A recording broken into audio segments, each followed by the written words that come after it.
Hi guys! Welcome to today's vlog. So for today's vlog guys, nandito tayo ngayon sa RR Garage. Dahil ipipick up natin yung kotse. Dahil na-damage siya sa may passenger door sa likod. So ang nangyari is nasa Tarlac kami that time, na bagsakan siya ng bike. So wala, ganun talaga. Minsan nangyayari yan pag ginagamit natin sa sasakyan natin. So part of car life na rin yan talaga guys. So ngayon guys, ipipick up ko na siya dito sa our garage. Tingnan natin guys, kasi sila yung trusted shop ko pagdating sa repair ng mga paint matching or body repairs and PMS ng sasakyan, mechanical works, and then detailing din. So puntahan natin guys, silipin natin yung kotse. Na-miss ko rin, halos matagal-tagal ko rin siyang hindi nakita.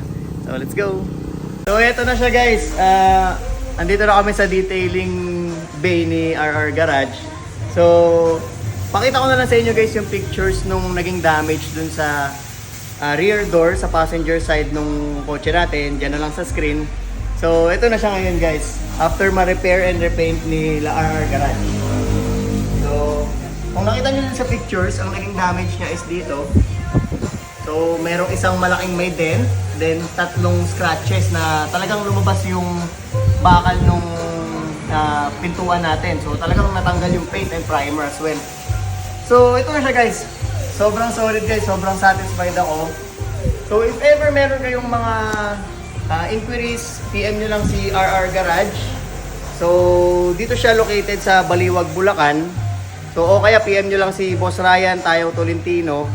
So, lagay ko na lang rin yung link sa description down below nung shop nila, and then para kung meron kayong mga concerns, pwede nyo sila i-PM. So, sa Facebook, very responsive naman si Boss Ryan. So, dito ko lang talaga sila guys dinadala kasi sobrang satisfied ako lagi sa mga ginagawa nila. Kung gusto nyo rin pala guys magpa-PMS or installation ng any parts, anong kotse man yan, punta lang kayo dito guys sa RR Garage. So, yan na siya guys. Sobrang kintab. Parang walang nangyari. So, ang laki ng dent niyan dito. Then yung scratches niya, ang lalalim dyan sa part na yan. Tapos, talagang medyo nalungkot ako that time nung na-damage siya dun sa parking sa Tarlac. So, balik rin tayo dito guys sa mga other projects. So, kung gusto nyo ng mga mechanical works or anything, punta lang kayo dito, PM nyo lang sila. So, yun. Na-miss ko rin yung kotse. Tagal nating iniwan dito, almost 1 to 2 weeks kasi medyo hindi maganda yung panahon. So, yun.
So guys, ikot tayo ng konti dito sa RR Garage.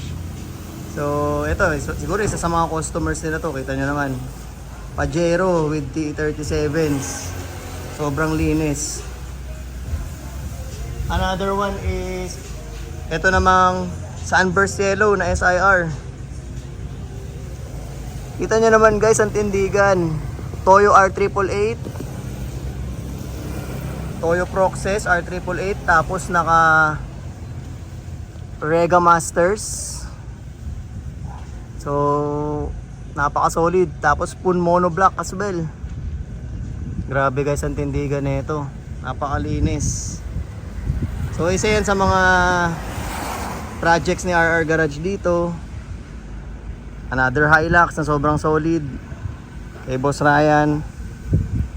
Rocking the TE37s as well. So, dito meron din sila. Shuttle bus guys. County Deluxe na Hyundai.